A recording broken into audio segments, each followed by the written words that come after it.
παρουσία σας. Θα σας μιλήσω για την eWorks και μερικές συμβουλές, τις σκέψεις που έχω σχετικά με την φάση στην οποία ενδεχομένως βρίσκεστε για αναζήτηση εργασίας. Είμαστε ένα new media agency, είναι κάτι ενδιάμεσο, δεν είναι μια αμυγός εταιρεία πληροφορικής, αλλά μια εταιρεία η οποία ασχολείται με την ψηφιακή επικοινωνία. Και αυτό που προσπαθούμε είναι, συνδυάζοντας πολλαπλές ειδικότητες ανθρώπων και τομέων, να προσφέρουμε ανταγωνιστικό πλεονέκτημα στην ψηφιακή εποχή την οποία διανύουμε. Εδώ είναι λίγο ο κλάδος, το κομμάτι των συμβουλών και των σκέψεων. Όπως ξέρετε, αλλάζουν πάρα πολύ τα πράγματα. Οι τεχνολογίες τρέχουν πάρα πολύ γρήγορα. Ο κύκλος ζωής είναι πάρα πολύ βραχής πλέον των τεχνολογιών. Πολλοί εκτιμούν ότι τα PCs και τα notebooks πεθαίνουν, τα tablets και τα mobiles. Αλλάζουν οι βάσεις δεδομένων από τις σχετικές που βγαίνουν στις NoSQL, τα Big Data κλπ. Όσοι ασχολείστε με τεχνολογία θα παρακολουθείτε αυτά. Παλιά υπήρχαν μεγάλες εγκαταστάσεις από servers, farmers και ιστορίες που έπρεπε να εγκαταστήσει κανείς. Όλα αυτά κινούνται πλέον στο σύννεφο, στο cloud. Υπήρχαν παλιότερα μονομένες υπηρεσίες, στείλει κανείς ένα website, ας πούμε, όλα τα πάντα τα έχει και τα προσφέρει ο ίδιος. Πλέον κινούμαστε σε web services όπου μαζεύει κανείς πληροφορία και δεδομένα από διάφορες πηγές και τις διαθέτει συνδυάζοντας και δίνοντας ένα πιο ολοκληρωμένο προϊόν προς το κοινό. Το οποίο κοινό εκπαιδεύεται συνέχεια και μαθαίνει και περιμένει περισσότερα από αυτά που προσφέρουν. Ο χρόνος ζωής των γνώσεων είναι πάρα πολύ μικρός. Έχω αρκετή εμπειρία στην εξοικείωσή μου με ανθρώπους που έρχονται από ελληνικά πανεπιστήμια. Είμαι και εγώ ένας από αυτούς και ξέρω πολύ καλά ότι τα πράγματα τα οποία μαθαίνει κανείς στο πανεπιστήμιο είναι οι απολύτως απαραίτητες βάσεις και ένας απόφοιτος μπαίνοντας στην εταιρεία θα πρέπει να περάσει μια φάση η οποία μπορεί να είναι μέχρι και 6 μήνες για να μάθει τα εργαλεία και τις μεθοδολογίες που χρησιμοποιούμε στην εταιρεία και να είναι τελικά παραγωγικός. Αυτός είναι μεγάλος χρόνος και αυτό το λέω και για τους προσώπους των πανεπιστημίων και των καθηγητών ότι αυτό που υπόθηκε και το πρωί ότι πρέπει να υπάρχει στενή σχέση μεταξύ των επιχειρήσεων και των πανεπιστημίων είναι κάτι πραγματικά απαραίτητο και χρήσιμο να γίνει πολύ πιο οργανωμένα, όχι μόνο σε επίπεδο πρακτικής και κοινών προγραμμάτων κλπ. Αλλά και κατανόησης του τι ακριβώς χρησιμοποιεί μια επιχείρηση στον τομέα της από πλευράς εργαλείων και γνώσεων που χρειάζεται, ώστε να προσαρμόζεται το πανεπιστήμιο λιγάκι τα προγράμματά του, έστω σε βαθμό επιλογών, για να μπορεί η επιχείρηση να τα αξιοποιεί και να παίρνει ανθρώπους οι οποίοι είναι αρκετά πιο εξοικειωμένοι με αυτό που πραγματικά χρειάζεται. Γενικά για το τομέα της τεχνολογίας, καταλαβαίνετε ότι αν δεν θέλετε ή δεν σας ενδιαφέρει να μαθαίνετε καθημερινά και συνέχεια καινούργια πράγματα, είναι καλύτερα να διαλέξετε έναν άλλο πράγμα. Είναι πάρα πολύ η ταχύτητα των γνώσεων και το πώς προστίθεται καινούργια πράγματα είναι πάρα πολύ. Είναι καταιγιστικός ο ρυθμός και θα πρέπει κανείς να πάρει απόφαση. Είναι πάρα πολύ βοηθευτικό από την άλλη μεριά, αλλά πρέπει να πάρει απόφαση κανείς ότι πρέπει να ανανεώνει, να διαβάζει συνέχεια και να μπορεί να εξυγχρονίσει γενικά και τον τρόπο που σκέφτεται, γιατί οι τεχνολογίες είναι πολλές φορές αυτό που λέμε disruptive, αλλάζουν τελείως τον τρόπο που αντιμετωπίζεται ένα κείμενο. Οπότε δεν σημαίνει μόνο εξέλιξη, αλλά σημαίνει και αλλαγή μοντέλων και σκέψης. Αυτά αλλάζουν. Από εσάς λοιπόν περιμένουμε τους αποφύτους και τους ανθρώπους οι οποίοι θα μας στελεχώσουν την εταιρεία. Περιμένουμε πάρα πολλά πράγματα. Οι απαιτήσεις είναι πάρα πολλές. Θέλουμε νέες ιδέες και πρακτικές. Άρα, μέσα στη διαδικασία της μάθησης να βάλετε το μυαλό σας να σκεφτεί. Έχετε πολύ καλό μυαλό. Έχουμε πολύ μεγάλη κίνηση και από το Πολυτεχνείο αλλά και τα καλά πανεπιστήμια τα ελληνικά. Υπάρχει πολύ καλό υλικό. Πρέπει να το αξιοποιήσετε με δική σας προσωπική προσπάθεια και ενδιαφέρον. Χρειάζεται όρεξη και διάθεση για την δημιουργία, μάθηση και καινοτομία. Αυτά όλα τα προγράμματα που αναφέρθηκαν και στην προηγούμενη ομιλία για την επιχειρηματικότητα είναι πάρα πολύ χρήσιμα και πολύ ωραία, γιατί ανεξάρτητα με το άλλο καθένας στο τέλος γίνει επιχειρηματίας και κάνει τη δικιά του το startup και την δραστηριότητα, η έκθεση και η εξοικείωση με την διαδικασία είναι πάρα πολύ χρήσιμη, κάτι το μυαλό να δουλεύει. Ομαδικότητα είναι κάτι το οποίο θέλω να το τονίσω πάρα πολύ. Οι προγραμματιστές συνήθως έχουν αυτό το ownership, το ότι τους ανήκει αυτό που φτιάχνουν. Παραπάνε τον κώδικα που φτιάχνουν και προγραμματίζουν, είναι το δικό τους παιδί και θέλουν να το κρατήσουν κατά κάποιο τρόπο με τον εαυτό τους. Η πράξη είναι τελείως διαφορετική, είναι τελείως ομαδικό άθλημα και αυτό που θέλουμε, τουλάχιστον μέσα στην εταιρεία, είναι να βάλουμε τους ανθρώπους να συνεργάζονται και να μεταφέρει ο ένας τη γνώση στον άλλο την εταιρεία, γιατί ο καθένας είναι καλός σε ένα συγκεκριμένο τομέα. Έτσι υπάρχουν σαφείς τομείς εξειδίκευσης στον προγραμματισμό και οι προγραμματιστές που ασχολούνται τουλάχιστον με διαδικτυακές εφαρμογές και εφαρμογές κινητών κλπ. Χρειάζονται οπωσδήποτε και άλλους ανθρώπους που είναι αυτοί που σχεδιάζουν το user interface, την κοινωνία με το χρήστη κλπ. Χρειάζονται πολλές ειδικότητες οι οποίες πρέπει μαζί να συνδυαστούν και να καθίσουν όλοι αυτοί να δουλέψουν ομαδικά, να κατανοήσουν και το γεγονός ότι το κάθε έργο έχει προθεσμίες, έχει προϋπολογισμούς στους οποίους πρέπει να κινηθούν και να βρουν τον καλύτερο τρόπο να αξιοποιήσουν ο καθένας τα θετικά και να μειώσουν τα αρνητικά που έχει ο άλλος, ώστε να βγει το καλύτερο δυνατό αποτέλεσμα και στους χρόνους που πρέπει να γίνει. Λοιπόν, τα ηθική έτσι απαραίτητα πράγματα τα οποία μερικές φορές έχουμε ξεχάσει τουλάχιστον ηθικό στο ιστορία στη χώρα. Αν μιλάει για συνεχή βελτίωση του εαυτού μας, είναι συνεργασία, ομαδικότητα, αλλά και ανταγωνισμός. Τελικώς είναι απαραίτητος για να μπορέσουμε ο ένας να βοηθάει τον άλλον να είναι καλύτερος. Και προσωπικό ενδιαφέρον στο σχετισμός μεράκι έτσι αυτά τα πράγματα τα οποία αν λείπουν, τελικά το αποτέλεσμα φαίνεται ότι είναι μέτριο ή καλό, αλλά εμείς θέλουμε το καλύτερο. Θέλουμε να φτάσουμε ένα επίπεδο αριστείας. Και αυτό είναι που βοηθάει τις επιχειρήσεις να είναι ανταγωνιστικές σε σχέση με τους εμπορικούς. Έτσι, είναι πολύ σημαντικό ο καθένας να βάζει το καλύτερο του εαυτό. Και πιστέψαμε ότι αυτό επιστρέφεται και στο κάθε εργαζόμενο, γιατί το να βλέπεις ένα πολύ καλό αποτέλεσμα και να βλέπεις ότι οι πελάτες σου είναι ευχαριστημένοι με αυτό που κάνεις, σου δίνει πολύ μεγάλη ικανοποίηση επιπλέον του πιστού που έχεις και του φιλικού περιβάλλοντος που θα βρεις στην εργασία σου. Ελάτε σε εμάς, εάν έχετε αλληλή και τόλμη, αν σας ενδιαφέρει πραγματικά να κάνετε κάτι παραπάνω, αν θέλετε, δεν φοβάστε τις προσκλήσεις, τις προκλήσεις και το καινούριο, αν δεν φοβάστε τον ανταγωνισμό και την προσπάθεια, να βγείτε από το λεγόμενο comfort zone, αυτό που όλοι αισθανόμαστε άνετα, αλλά αν δεν βγούμε από αυτό, δεν μπορούμε να πετύχουμε και πολλά παραπάνω πράγματα. Δεν θέλουμε τη μετριότητα, η μετριότητα είναι κάτι το οποίο ξέρουμε λίγο πολύ το αποτέλεσμα. Έχουμε πάρα πολλούς μέτριους στην ζωή μας, δυστυχώς, κυρίως από αυτούς οι οποίοι διηγούν και έχουν αναλάβει τις τύχες της χώρας και βλέπουμε ποιο είναι το αποτέλεσμα.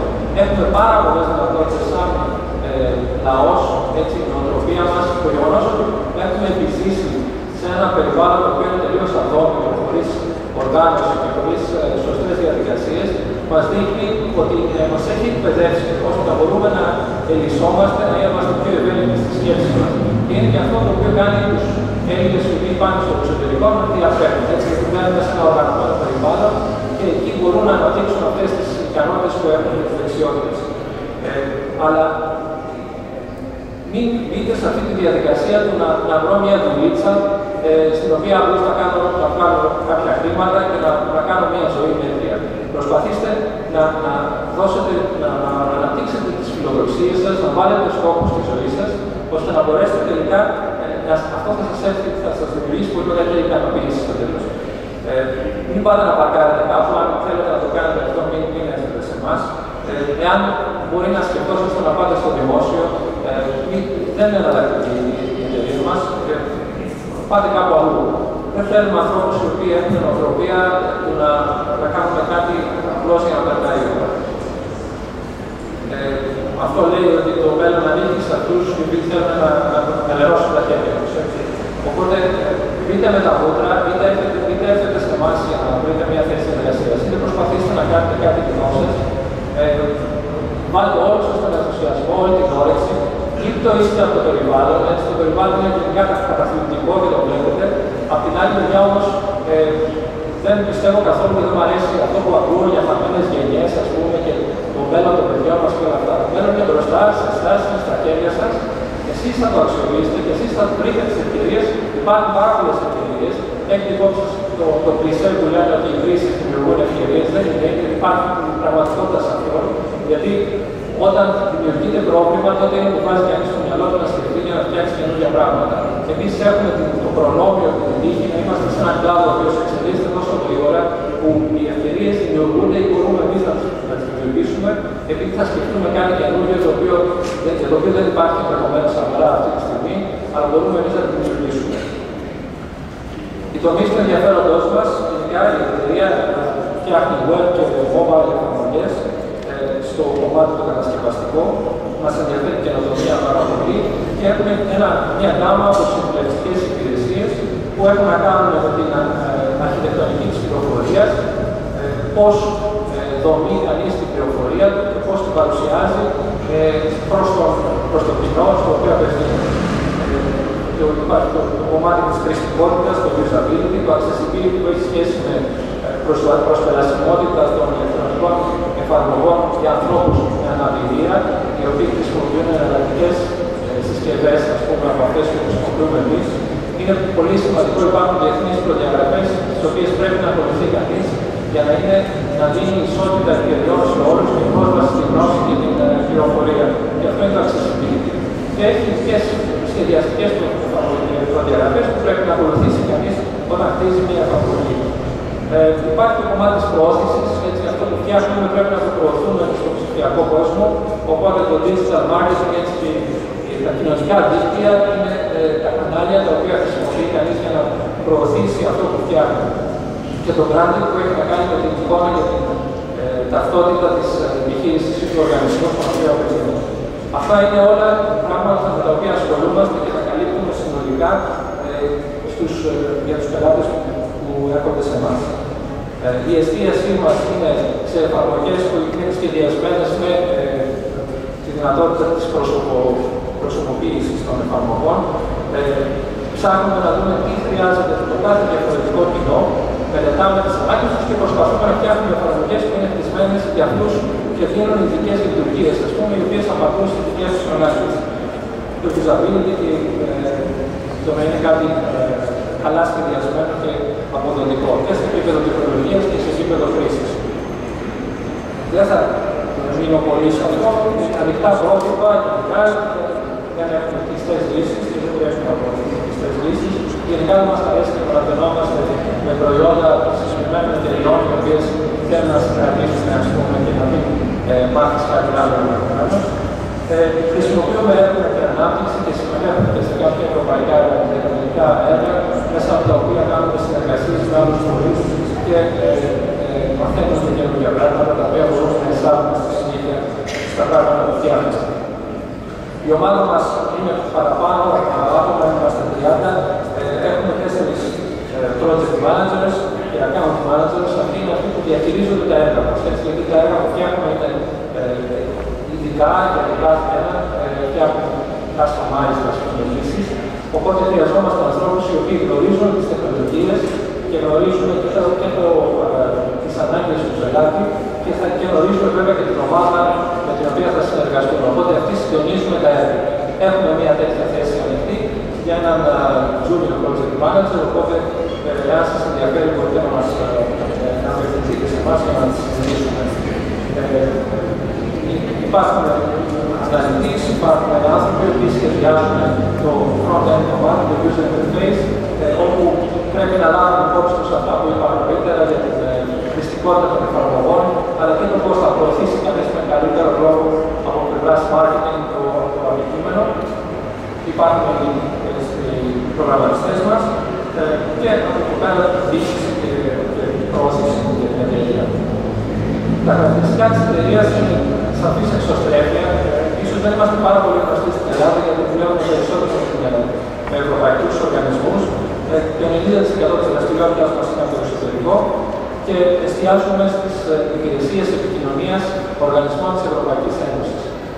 Η Ευρωπαϊκή Ένωση είναι ένας πολύπλοκος οργανισμός, αποτελείται από αυτό που ξέρουν όλοι που είναι η Κομισιόν, έτσι, η Ευρωπαϊκή Επιτροπή, αλλά υπάρχει και το Ευρωπαϊκό Κοινοβούλιο, υπάρχουν διάφοροι οργανισμοί και τα λεγόμενα agencies, τα οποία είναι διάσπαρτα σε όλη την Ευρώπη και ασχολούνται με ένα εξειδικευμένο αντικείμενο. Έχουμε πολλούς από αυτούς πελάτες με πολυετήσεις συμβάσεις, στις οποίες μας αναθέτουν μια σειρά από έργα που έχουν σχέση με ίντερνετ και mobile και marketing και customer insight, ανάλυσης κλπ.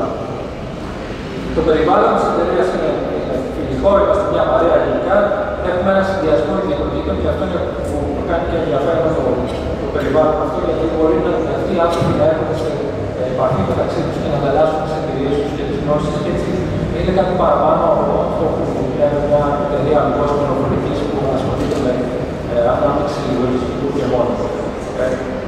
Η δημιουργικότητα και η καινοτομία είναι πράγματα που θέλουμε να τα εισάγουμε και χρησιμοποιούμε διάφορους μέθοδους και τρόπους για να μπορούμε να φέρνουμε καινούργιες ιδέες. Είμαστε πάρα πολύ ανοιχτοί μέσα στην εταιρεία, όταν προτείνεται κάτι από κάποιον, να το εξετάσουμε και να δούμε σε ποιο βαθμό μπορούμε να το περάσουμε μέσα στην διαδικασία της παραγωγής μας και να βελτιώσουμε τα προϊόντα μας. Υπάρχει ένα έντονο στοιχείο εταιρικής κουλτούρας, αυτό θέλω να το πω δηλαδή, έχουμε περιπτώσεις ανθρώπων που έχουν έρθει στην εταιρεία, αλλά δεν έχουν μείνει γιατί δεν έχουν ταιριάξει πολύ με την νοοτροπία. Δεν είναι τίποτα το εξειδικευμένο, ότι υπάρχει κάτι κρυφό, απλά είναι ο τρόπος με τον οποίο επικοινωνούμε. Είναι βασισμένο σε κώδικες επικοινωνίας που έχουν σχέση με πολιτισμό, γιατί δεν φωνάζει στην εταιρεία, δεν τσακωνόμαστε ποτέ. Πρέπει να έχουμε σέβεται ο ένας τον άλλο, έτσι κάποια βασικά πράγματα, τα οποία όμως αν δεν υπάρχουν, εκεί αρχίζει και καλά λίγο η λογική συγκλονία. Είμαστε ομαδικοί και προσπαθούμε να μεταφέρουμε γνώση ο ένας τον άλλο.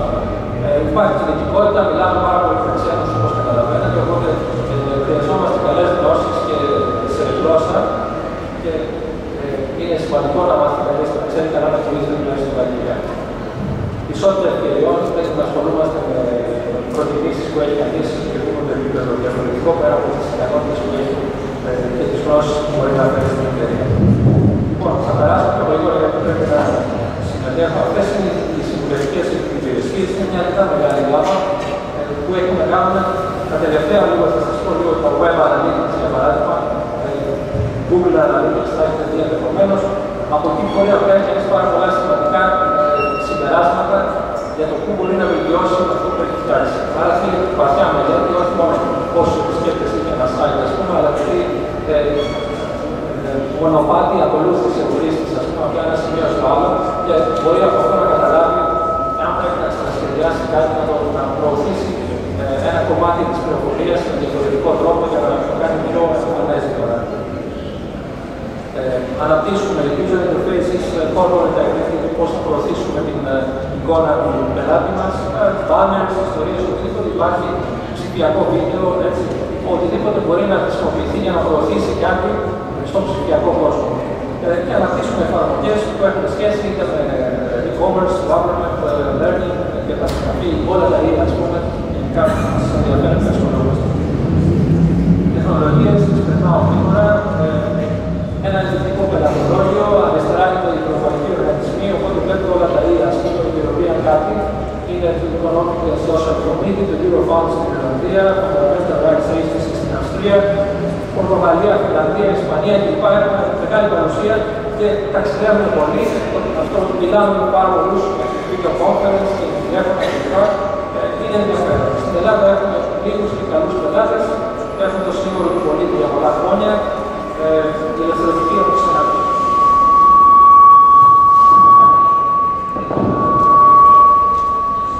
Η ελευθερωτική όπως ξαναπεί και πρόσφατα και χαιρόμαστε γι' αυτό, το πρότατο, κόμμα και άλλους οργανισμούς.